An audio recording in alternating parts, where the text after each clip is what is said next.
Everybody, Bryan Alvarez here on Wrestling Observer Live. We are here every day, Monday through Friday, noon Pacific, 3 Eastern, Sundays, 3 Pacific, 6 Eastern. Well, it's Monday here on this program, and we got a lot of news to get into here today because it was a very busy weekend, as I'm sure you're all well aware. SummerSlam 2022 is in the books. We have got the Ric Flair's Last Match show, and I think it's pretty safe to say that was Ric Flair's last match. And if it's not, I don't know what to say about that. But we're going to go with the presumption that that was Ric Flair's last match. So we can do full results of both of those shows. We have got Raw coming up tonight, and of course this is really the first, I would say, Triple H show. Granted, Vince has been gone for well over a week, but Vince had been booking towards SummerSlam. And they made some changes, obviously, at SummerSlam. Io Sky has debuted. Dakota Kai has been rehired. Bayley has returned. Becky Lynch has turned babyface. They're going full bore into that women's division. And it's noted there were some changes, but there were also a lot of things on the show that it was Vince McMahon's vision. But the show is now over. And so we have got Raw tonight. We've got SmackDown coming up on Friday. We have nobody coming in to tear up the scripts. And things are different. How different they will be is a story we can talk about 6 months down the road, a year down the road. We'll see little changes here and there, little positives. And I'm sure perhaps some negatives as well. But we'll talk about that here today. We've also got...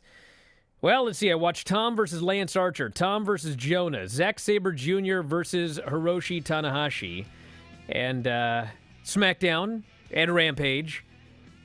I watched a lot of stuff this weekend. Did a lot of driving.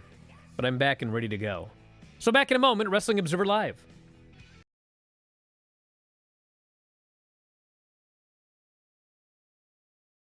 Hey there, everyone. It is Denise Salcedo. I am back with another commercial break, and this time I got some games for you all here today. But playing with me, you guys know him from the Brian, Vinny, and Craig show, Craig Proper. What's up, Craig? Hi, how are you doing? First game that we are playing is Can You Spot the Difference? I'm going to give you 30 seconds per photo to spot the difference. Craig, are you ready? I as ready as I'm gonna get. Can you spot the difference?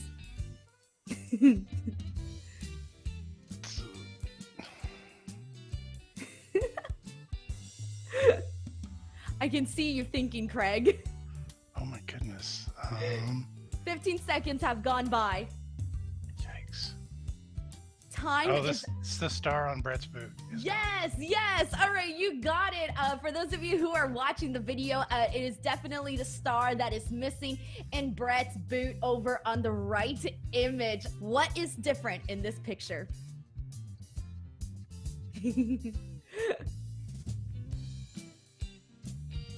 22 seconds left. 17 seconds.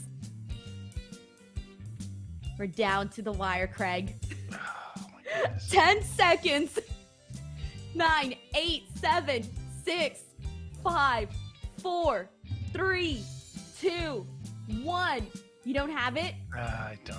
You will notice that the logo on the turnbuckle is actually incorrect. On the left image, you have the regular photo, which is the WWE logo. I cropped it out, took those out, and I put the WWF logo. Can you spot the difference in these two photos? 18 seconds left. Good night. 13 seconds. 10, 9, 8, 7, 6, 5, 4, 3, 2, 1. Craig! It's not his nose, is it? It is actually his nose, Craig. Okay. You got it. It is the nose. I basically made it like larger and more round than it normally is. What is the difference in this photo?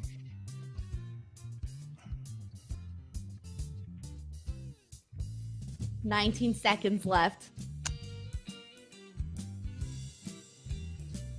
Oh no, Craig. 9, 8 seconds. 7, 6, 5, 4, 3, 2, 1. On the right image, you will notice that there is a tattoo underneath CM Punk's leg. That is a fake tattoo that I added. He does not have that tattoo on his body.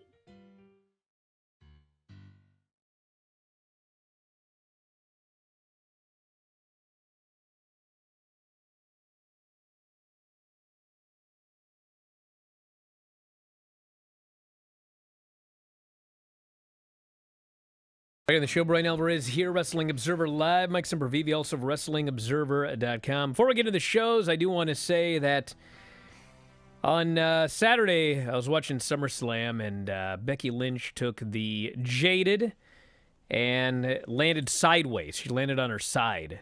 And having separated my shoulder twice wrestling, I knew immediately that was not good. And she started grabbing her shoulder, and she was grabbing her shoulder throughout the rest of the match. And we can confirm today that she did suffer a shoulder separation. I don't know the extent of it. There are several grades of shoulder separation. If you end up with I think it's grade 3 is the worst, and grade 1 is the least bad. Might be the other way around, but regardless, if you get the worst version, then you're Kota Ibushi. And you can't bench press the bar after months and months and months. If you get the lowest grade, you may be able to work through it.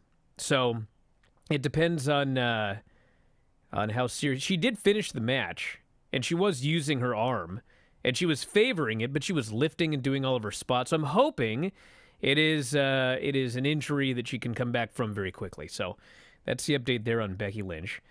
And with that out of the way, would you guys like to talk about SummerSlam or Ric Flair's last match first?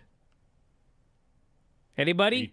Are you taking an instant poll? I'll take an instant poll. What do you say? Yeah.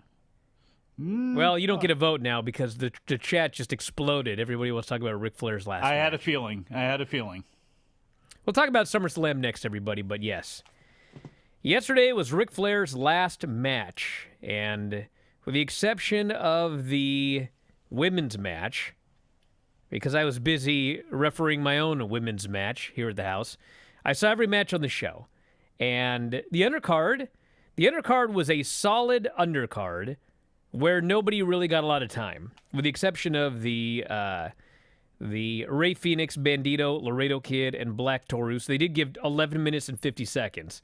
And man, you never saw so many spots in an 11-minute 50-second match. And I'm not even saying that in a bad way. It was awesome. It was by far the best thing on the show by miles. But other than that, it was just a bunch of shorter matches. Motor City Machine Guns beat the Wolves. 10-minute match. Good, solid match. Killer Cross beat Davey Boy Smith Jr. 5 minutes. Just two big dudes dropping each other on their heads. Choke finish. It was fine. Jonathan Gresham, Alan Angels, Takeshita, and Nick Wayne. 5 minutes. They did everything you could do in 5 minutes, which is not a lot. Brian Pillman Jr. and Brock Anderson versus Ricky Morton and Kerry Morton. 7 minutes. And just a lot of heat on Kerry. Ricky got the hot tag. And then I think he might have got hit by a gimmick. He was hit from behind for sure. And then Brock Anderson pinned him. So Ricky Morton doing the job here. And before we go any further, I just want to mention that only 8 years separates Ricky Morton and Ric Flair. For those of you that saw this show, 8 years was all that separated these two men. And it's not like Ricky Morton lived you know what I'm saying? Rey Fenix beat Bandito, Laredo Kid, and Black Taurus. He hit his finisher on, of all people, Black Taurus, which was quite the physical feat.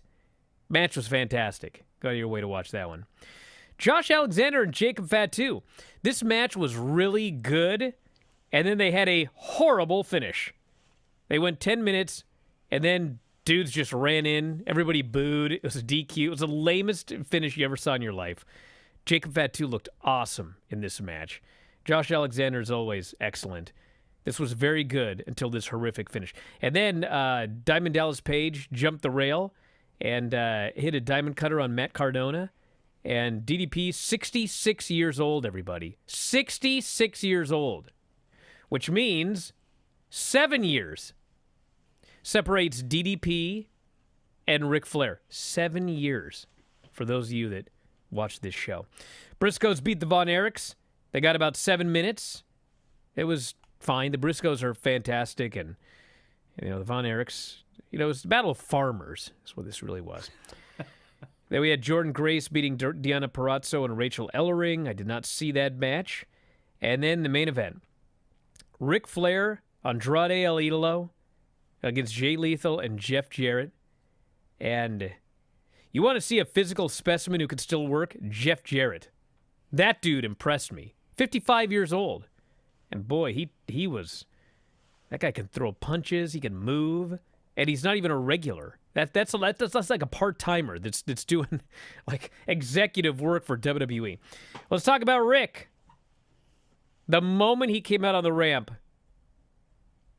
God bless him, he looked about 100 years old. And he was not moving well at all. And he did not look healthy at all. And dude, I actually made a cameo on the show that I was unaware of, where I was on this show and I was talking about what he was doing when he was training with Jay Lethal and how impressed I was when I saw that footage. And, he was taking bumps and he was doing spots and it was a totally different Ric Flair that got in the ring on Sunday night. And as appalled as people are that watch that match, because Ric Flair, when the match was over, he said to Andrade, "I passed out." And I think for a while he may have actually been unconscious in that match. It was not good.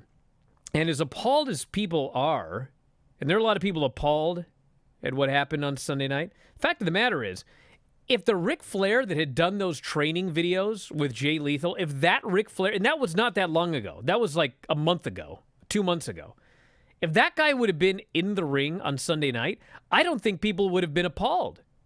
And I think, honestly, that if the Ric Flair that was there Sunday, if that Ric Flair had been in those training videos, I'm not even sure this match would have ever taken place. So I know people are very upset with, Flair being allowed to go in the ring and everything like that.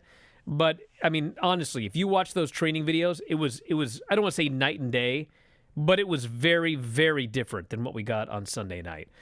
I was terrified. I was petrified the entire match. I was wondering why there was no one there to keep an eye on Ric Flair when he would go down and not move for extended periods of time when everybody else is doing spots in the ring. And he was lifted up to the top rope for a superplex. He decided he didn't want to take it, and so he went back down to the mat. Jay Lethal gave him a vertical suplex, and as God is my witness, he never got to his feet again the entire match. Everything from that point forward was crawling and laying there, and that probably was when he passed out, as he claimed to Andrade. And this has got to be the end, dude. It's got to be the end. You forgot about the fact he was bleeding like a stuck pig. Well, yeah, he did. He did bleed. Which also is probably one of the reasons he was laying there like that. And he was drinking all weekend long. I'm sure there was an adrenaline dump. I'm sure he was banged up during training. But it was a long, emotional weekend that then ended with the match.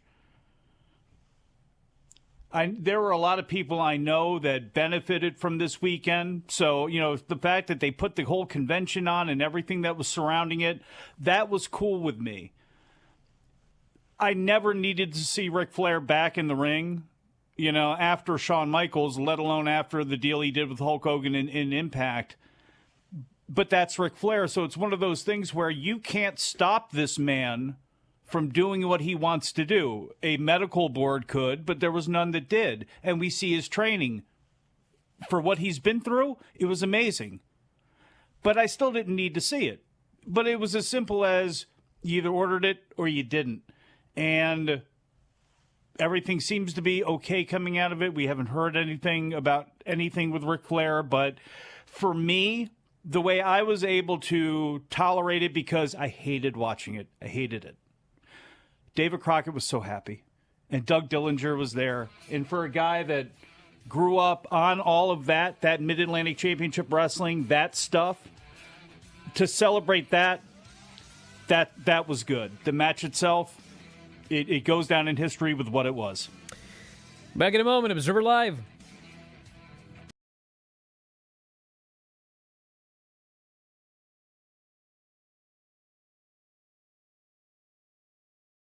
So yeah, I mean, since day one, kind of, since the New Japan AEW relationship was kind of on ice, once the elite guys kind of had exited New Japan, and there was kind of a worry of like how things were going to go forward and how they're going to move forward. And our president at the time kind of didn't really see the potential in maybe working with AEW.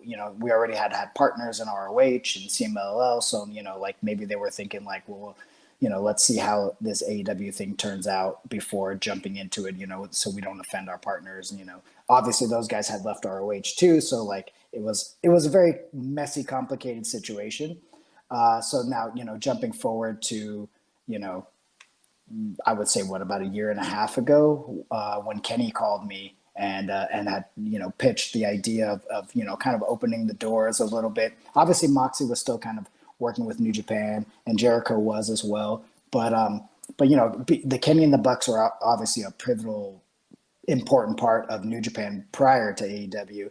And so, with that, and they're EVPs, so, they hold quite a bit of power. So not wanting to just forget about them completely, we had to kind of like open the relationship, and Kenny kind of opened that, and said, hey, I have this idea of working, Kenta coming into AEW and working with Moxley since they already had a storyline. And that's kind of where everything started. And, going forward, I've kind of always been like in between AEW and New Japan since that day. And so it just continued on when we started talking about this, this Forbidden Door show and what it could be and possibly be. Then I just went back and forth between AEW and New Japan and tried to be sensible and try to be the one that to kind of communicate how everybody, what the ideas were, but also like sentiment and just kind of like what, overall what the show needed, whether it be like, hey, we need more of this, or we need more of this, or hey, let's not forget about like American fans like this, or Japanese fans, we need to cater to them this way, kind of like really trying to break that down. Well, I've been working with Tony a lot, ever since the relationship opened up. So that's kind of where it started, and really communicating with Tony and all the things that you've seen at, people showing up on AEW television and AEW stars coming to New Japan Strong.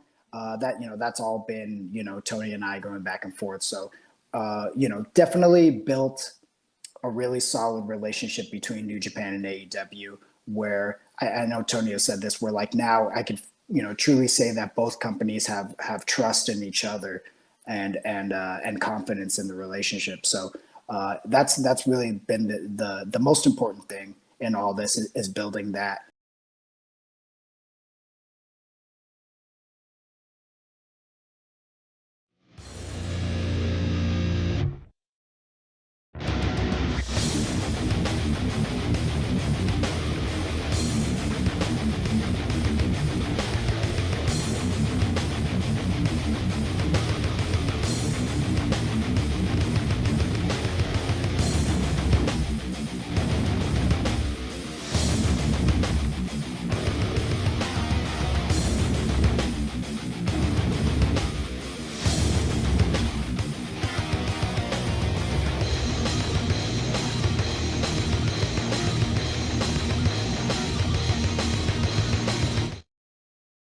Live, Mike Sempervive, also of WrestlingObserver.com.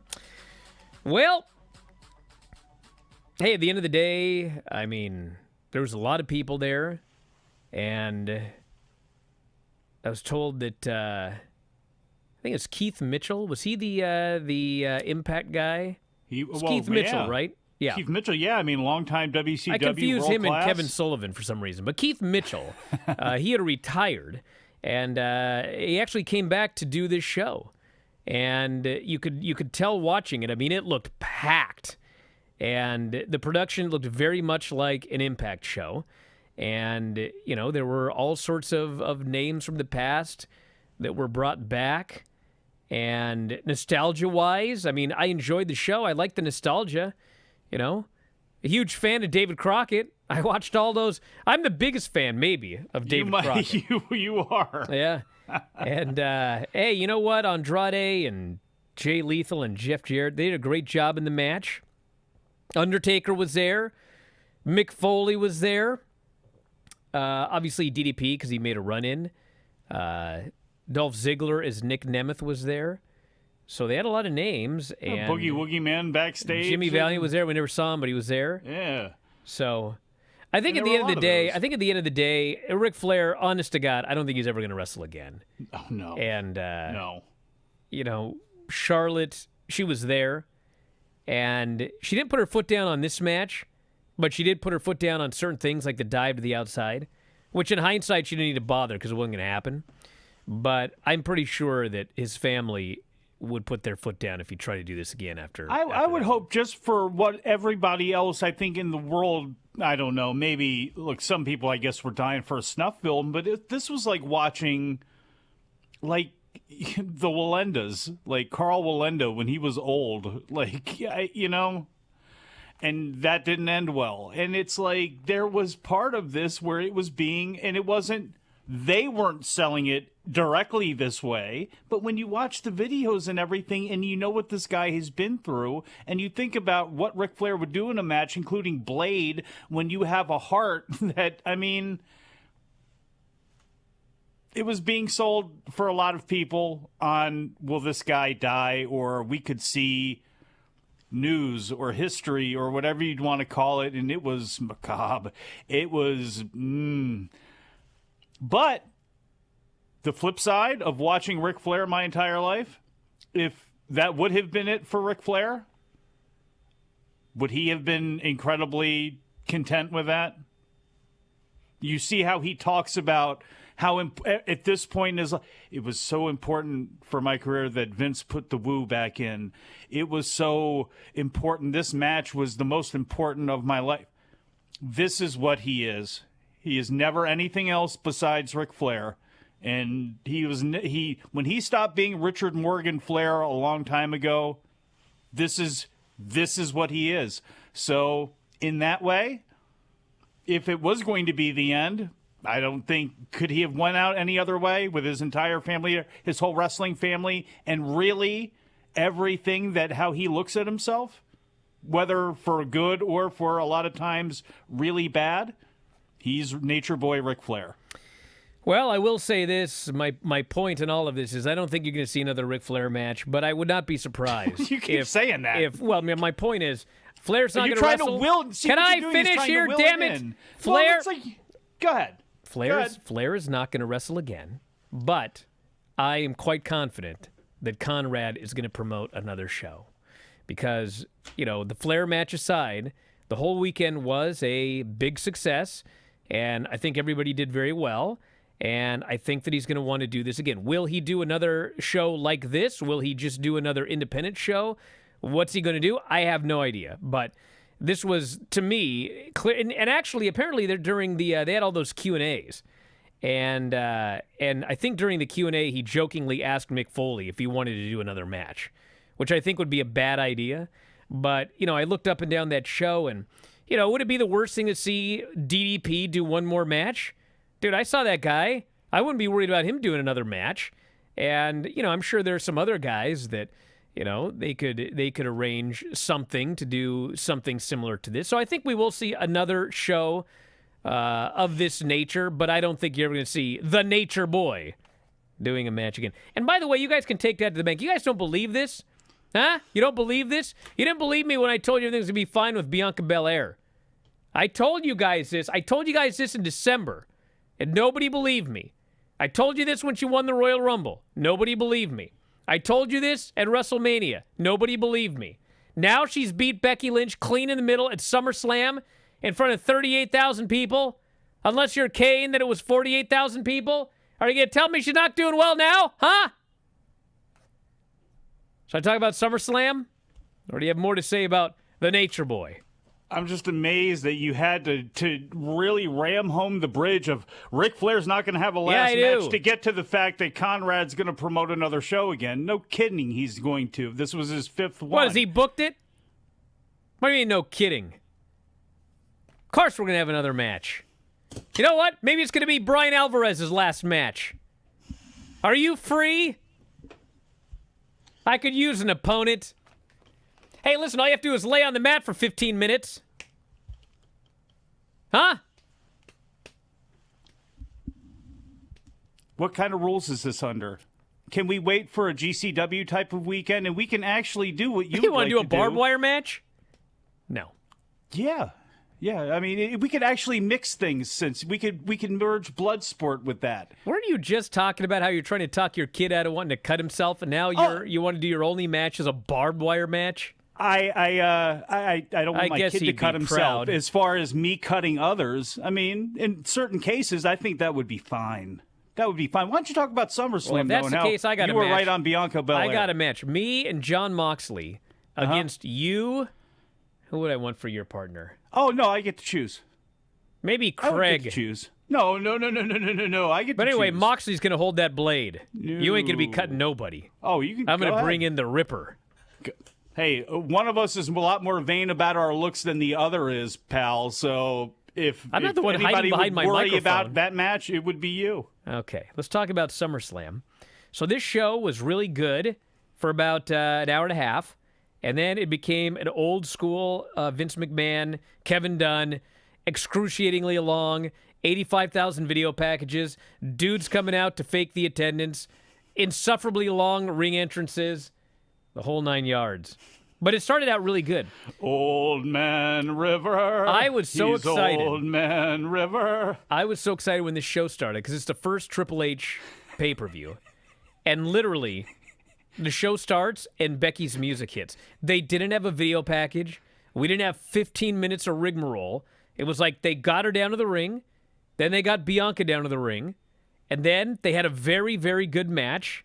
And they got 15 minutes. And Bianca beat her clean in the middle after going back and forth. And then, when it's over, Bayley's music hits. So Bayley comes down the aisle.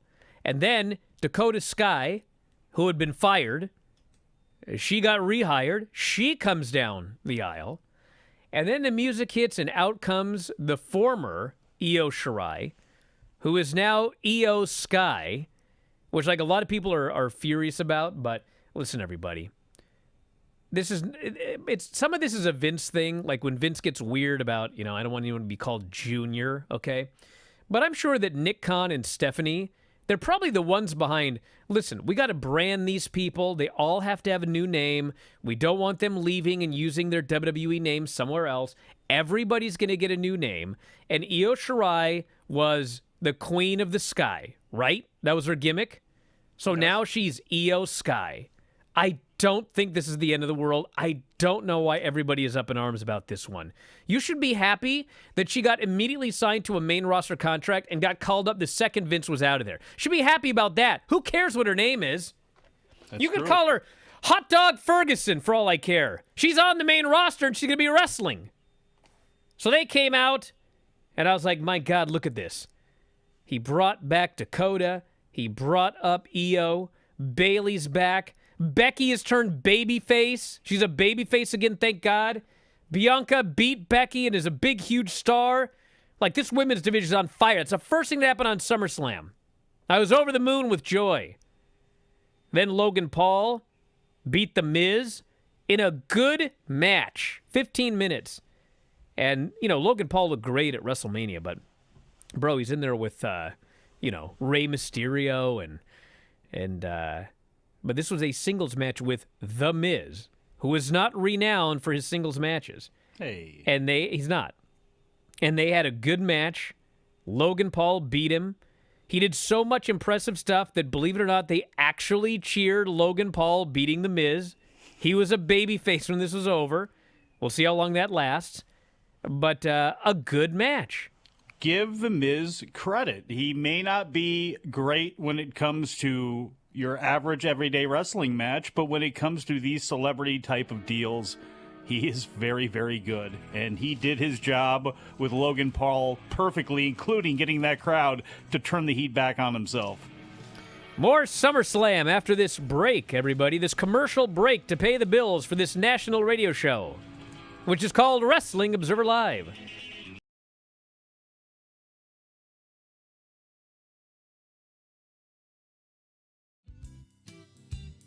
I'm going to put up an image of a person you've never seen before. And that is because they are composed of two wrestlers, two Impact wrestlers that are either currently in the company or have been in the company in the past. And you basically have to try to guess the two people.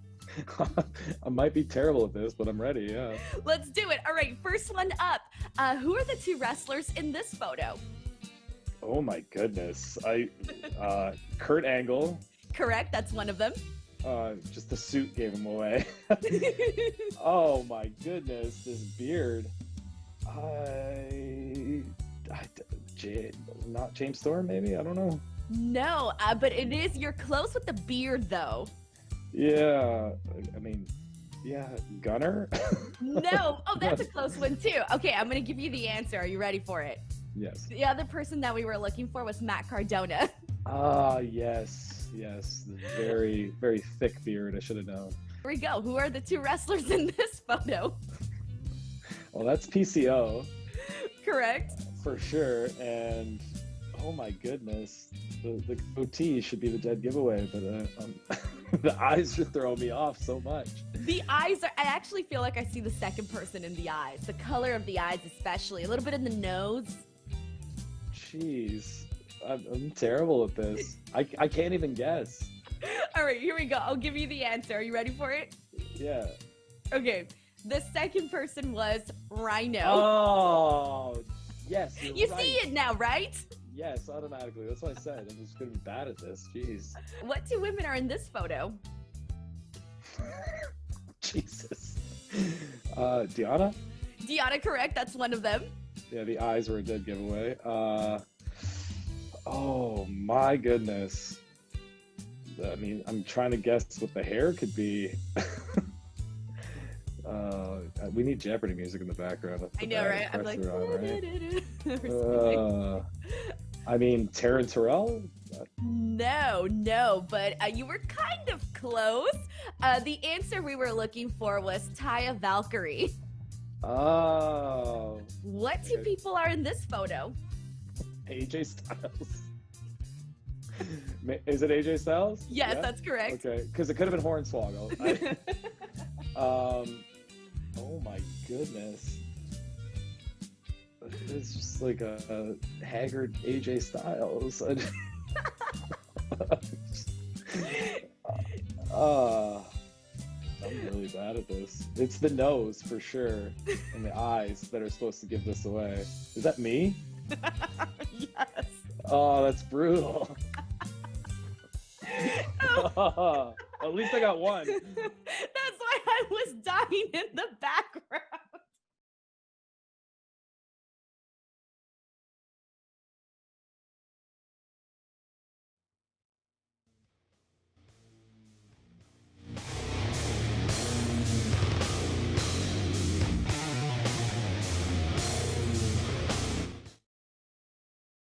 Back in the show, Bryan Alvarez here, Wrestling Observer Live. Mike Sempervive, also of WrestlingObserver.com. Where were we? Well, Hot Dog Ferguson.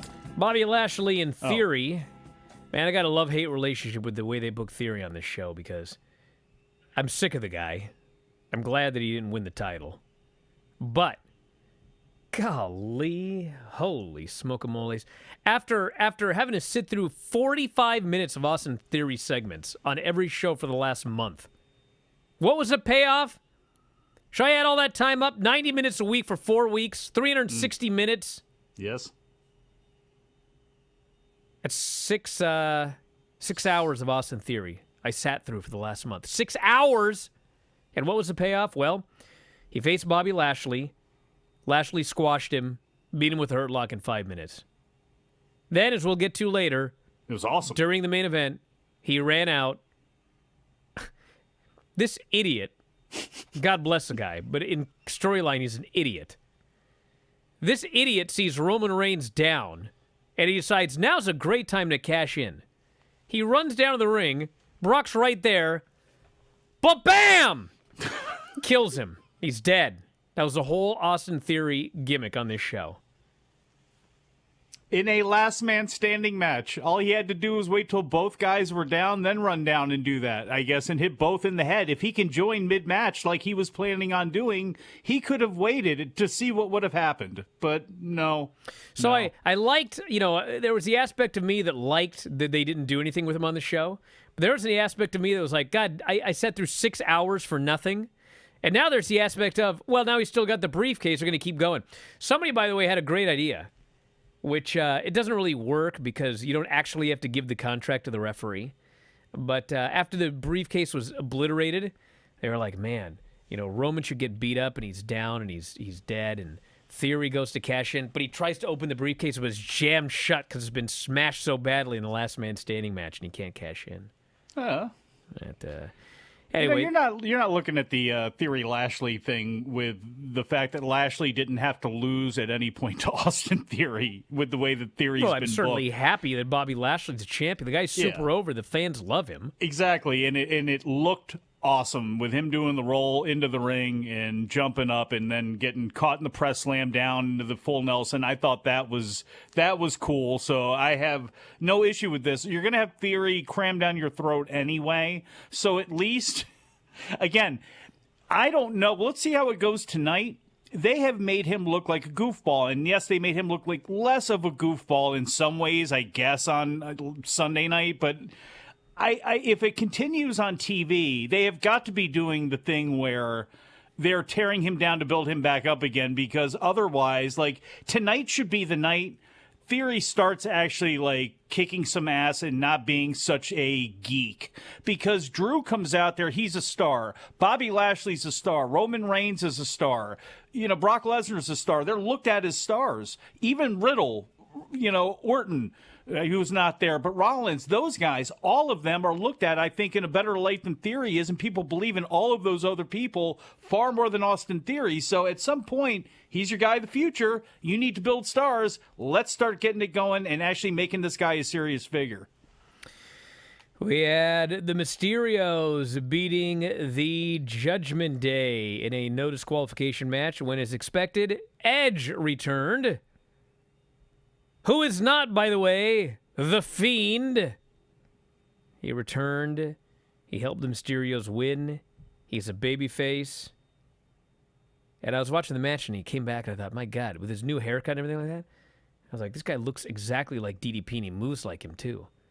And then, Scott's my witness, I saw DDP the next day on the Ric Flair's Last Match show, and it was uncanny. So. Yoga? He should be doing yoga. If Edge's not doing yoga now, he should, because it's done wonders for old DDP. Pat McAfee beat Happy Corbin.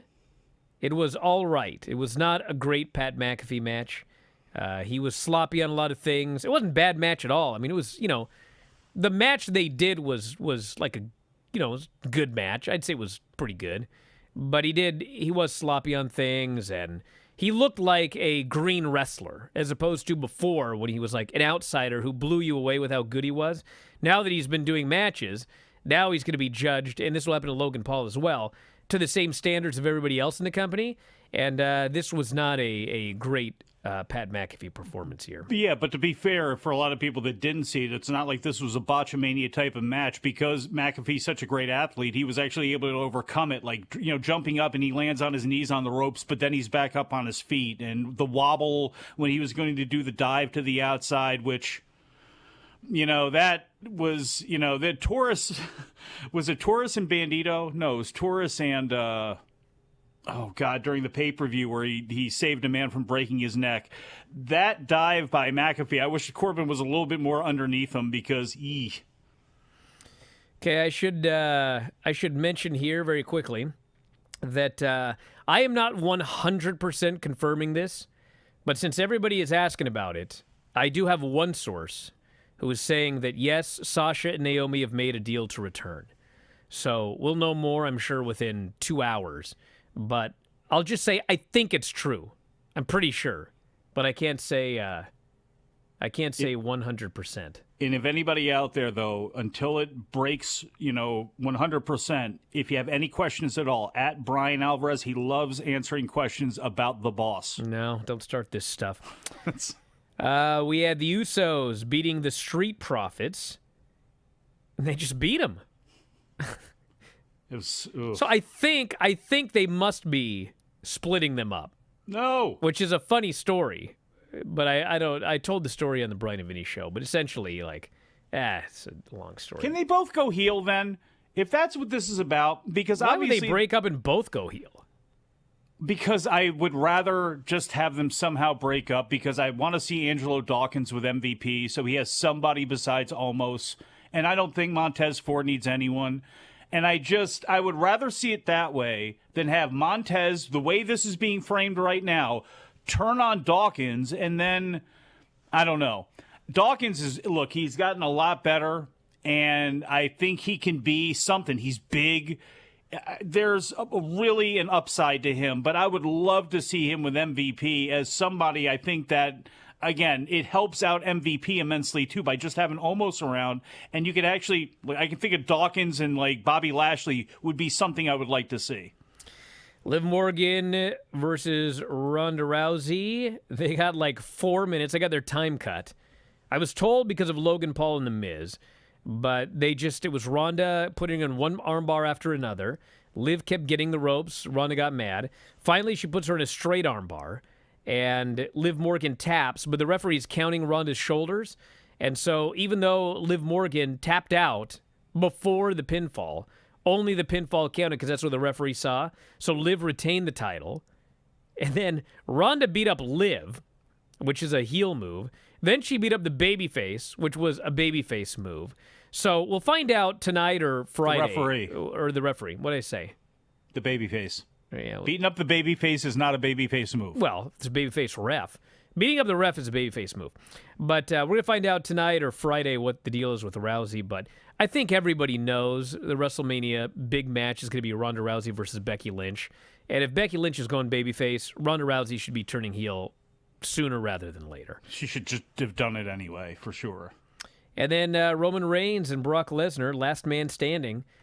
Tables, chairs, a tractor that was used as a forklift to elevate the ring, and Roman Reigns tumbled out of it, which led to exactly one half of the people who paid for front row tickets being unable to see the rest of the match because there was a ring. It was worth it. It was worth it, and I liked it. I mean, some people didn't like it. I'll put it this way: Vinny really didn't like the match. Okay, I was watching with Vinny.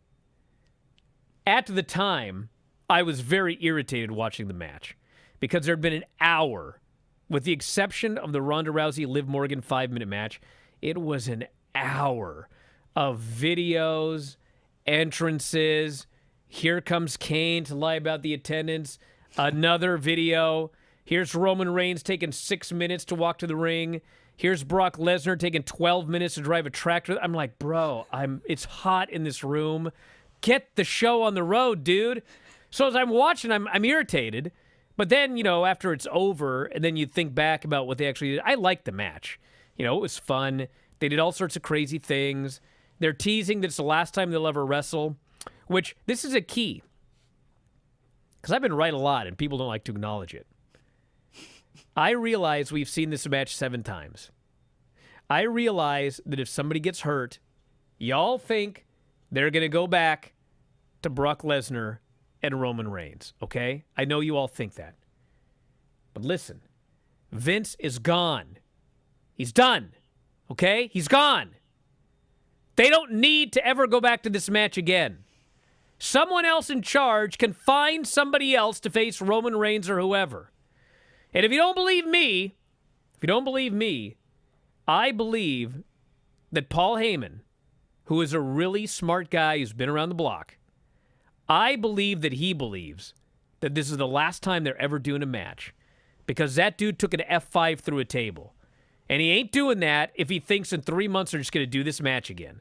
So I think everybody believes, And I think there's actually a very good chance that we don't ever see this match again, okay? And they pulled out all the stops. They destroyed ringside. They killed everybody. So I thought it was fun.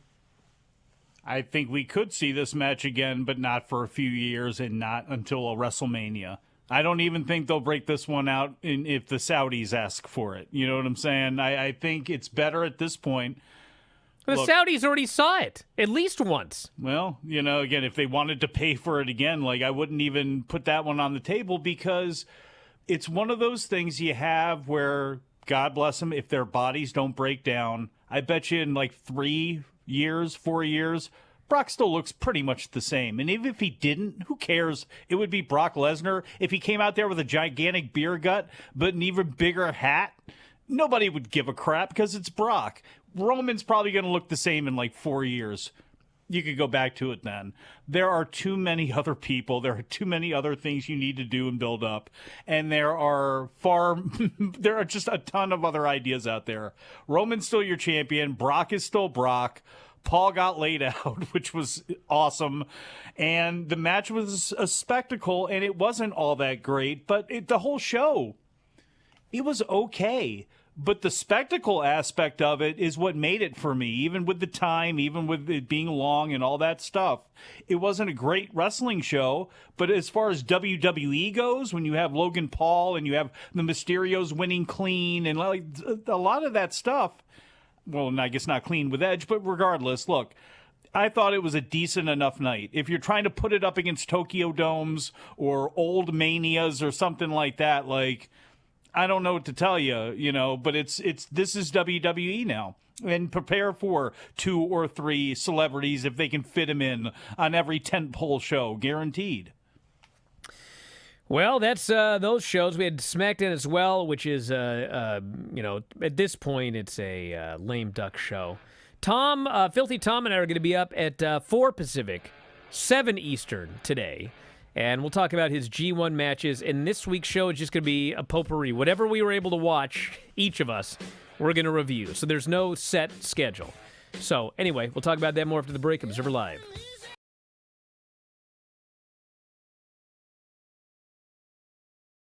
When I was in my early stages of my fights with Cody, there was a moment where on the stage, I gave Cody a knee. He fell down, and I told him that this was no longer his house, but it was the House of Black.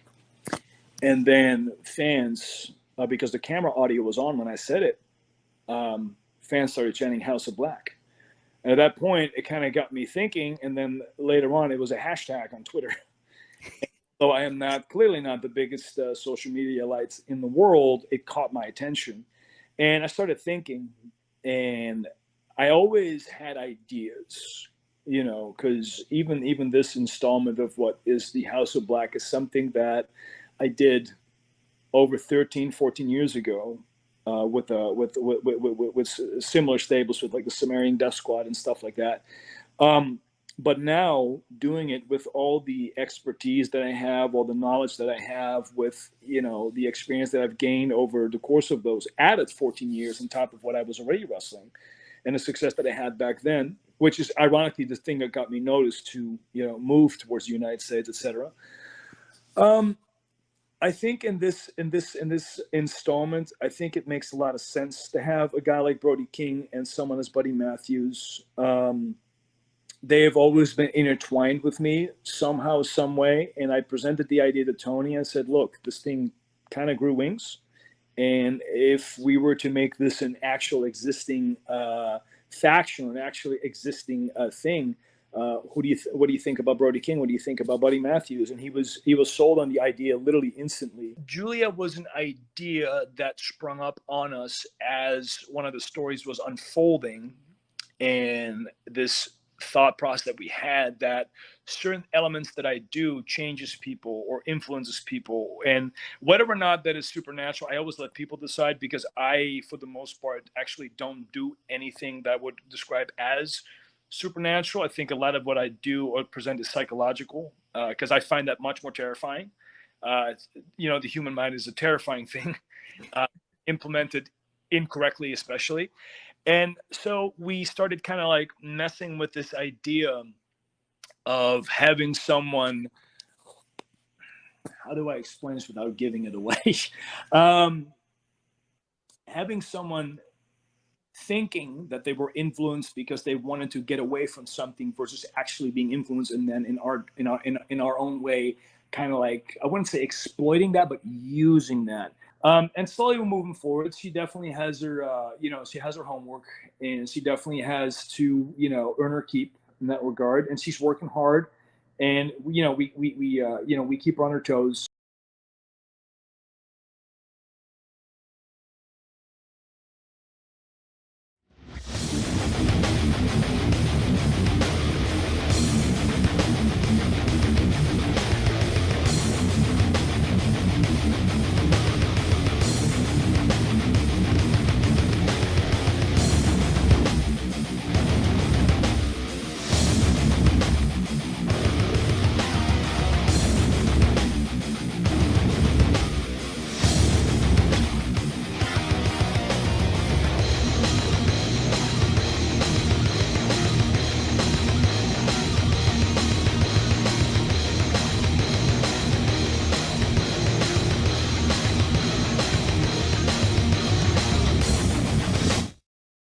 Bryan Alvarez here, Wrestling Observer Live. Mike Sempervive, also of WrestlingObserver.com.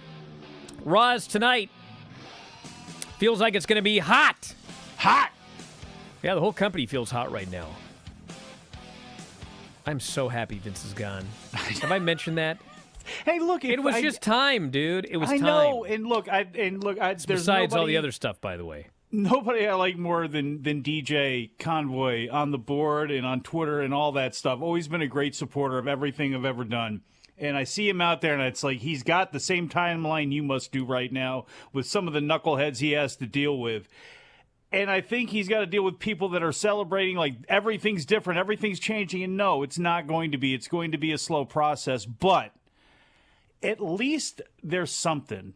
Because as they showed with EO and Dakota coming back, okay, at least you're going to at least try.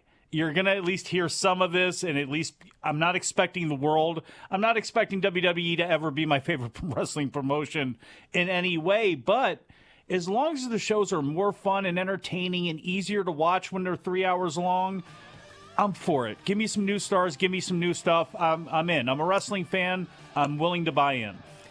We're out of time.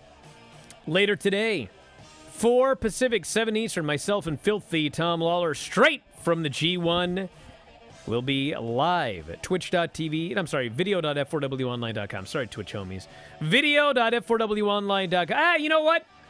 I'll have it on all video platforms this afternoon. Twitch and YouTube. Woohoo! 4 Pacific, 7 Eastern. Join us to talk to Filthy Tom. Only for subscribers. Use your Amazon Prime to sign up for Twitch. You can get it free. Twitch.tv F4W Video. Video.f4wonline.com. We'll talk to you later today. Wrestling Observer Live.